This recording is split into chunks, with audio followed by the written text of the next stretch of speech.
for exercises, find the acute angle between the given curves. So for number 1, y squared equals 2x and 4x squared plus 4y squared plus 5y equals to 0. So first thing we will do is to have the formula for finding the angle between two curves.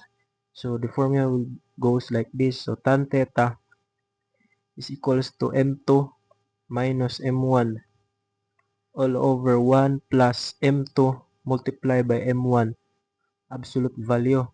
So we'll try to find m2. So we'll let this is our the first curve and the second curve, right?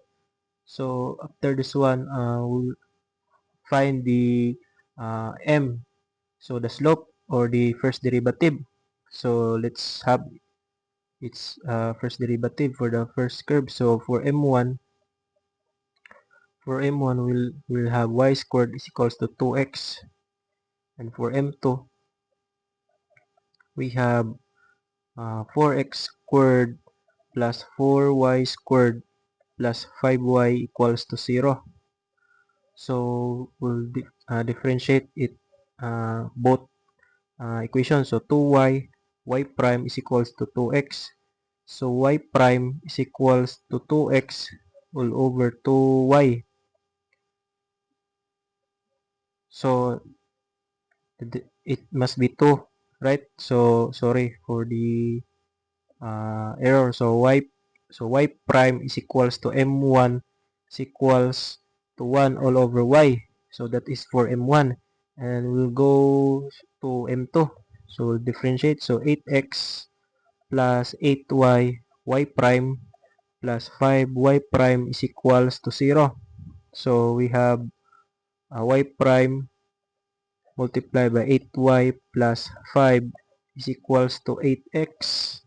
So we'll have y prime is equals to m2 is equals to 8x all over 8y plus 5. So we'll have this value. So the unknown value is x. This is y and x, right? So we'll try to find the value of x and y.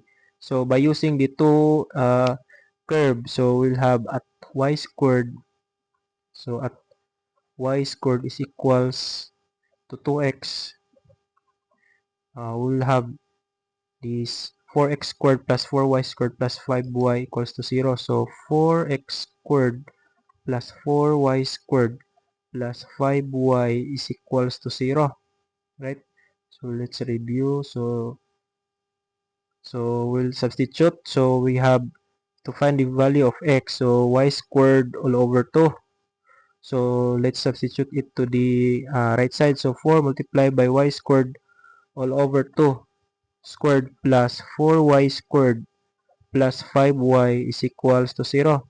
So by simplifying, we have 4 multiplied by 4y raised to power 4 all over 4 plus 4y squared plus 5y is equals to 0.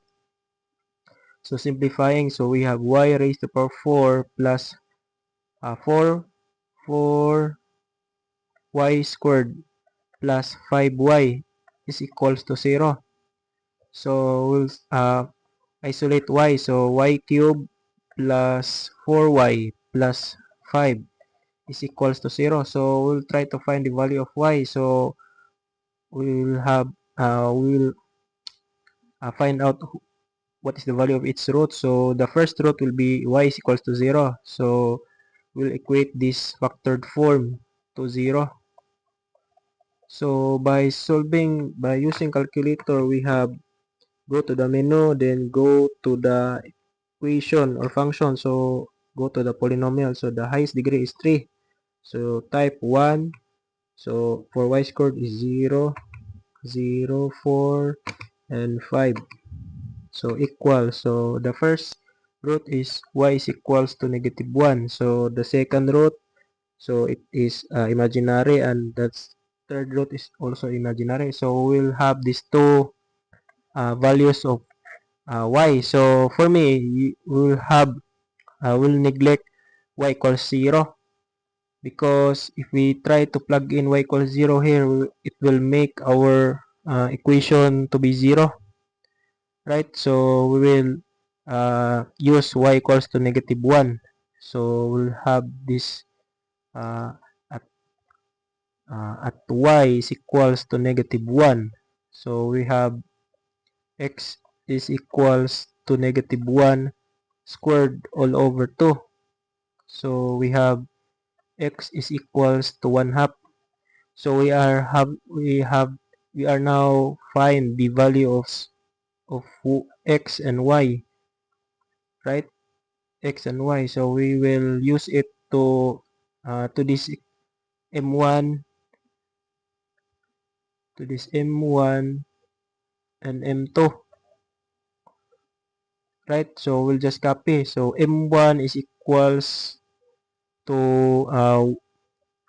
1 all over y. So let's have m1 is equals to 1 all over y, and then m2 is equals to 8x all over 8y plus 5. So 8x all over 8y plus 5. So we will substitute. So m1 is equals to 1 all over negative 1. So we will have m1 is equals to negative 1. So let's take note of that value of m1. So m2 is equals to 8 multiplied by 1 half all over. So we have 8 multiplied by negative 1 plus 5. So let's check. So it is a negative 8x. So sorry, this is negative.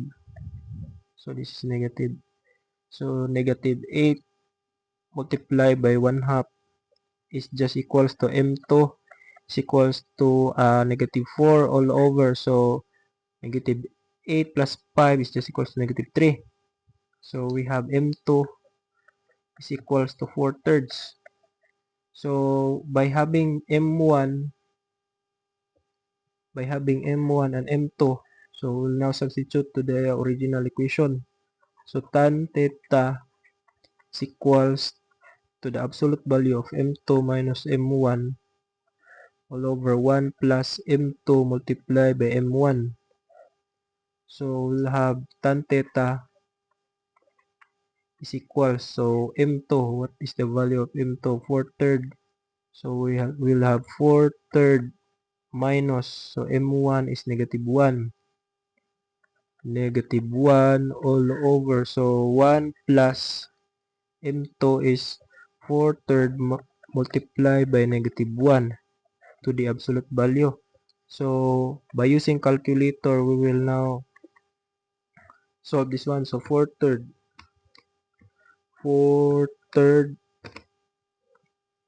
plus 1 is just equals to 7 all over 3.